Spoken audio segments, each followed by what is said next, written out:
making angel food cake, it takes a lot of egg whites, and then we're gonna add cream of tartar to the egg whites. We're also gonna add a little bit of salt and then vanilla. Now we usually also added almond extract, but I don't have any, and it does not matter if you don't add that. So I'm just gonna start beating this together.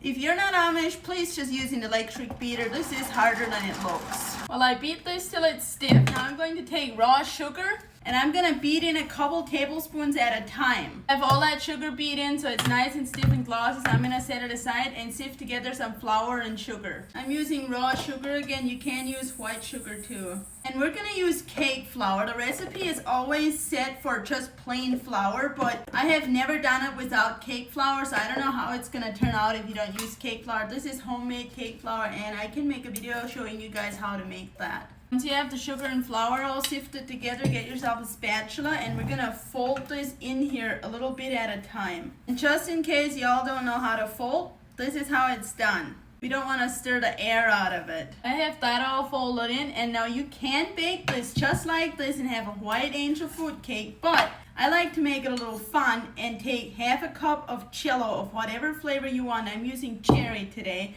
and then just swirl it in so it looks marbled. Now that you have that swirl in, we're gonna put it in our tube angel food cake pan. I'm gonna go stick this in the oven and bake it for about an hour. I just inserted this knife in the middle of it. It came out clean, so I'm gonna take this out. I'm gonna put it on a wire rack to cool it, and you want it to cool completely before you take it out of the pan. Cake is cooled down now, so I'm gonna cut around the edges here. You also wanna cut around the center tube, so that's loose too. Then I'm gonna put a cutting board on top, put it upside down, and press down here till it comes out, just like that.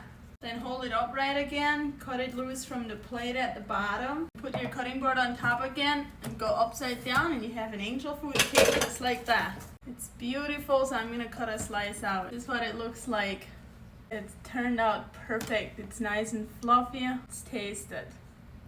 It's just as good as I thought it would be. This recipe is in my Amish cookbook on my website if you click the link on my profile. Enjoy!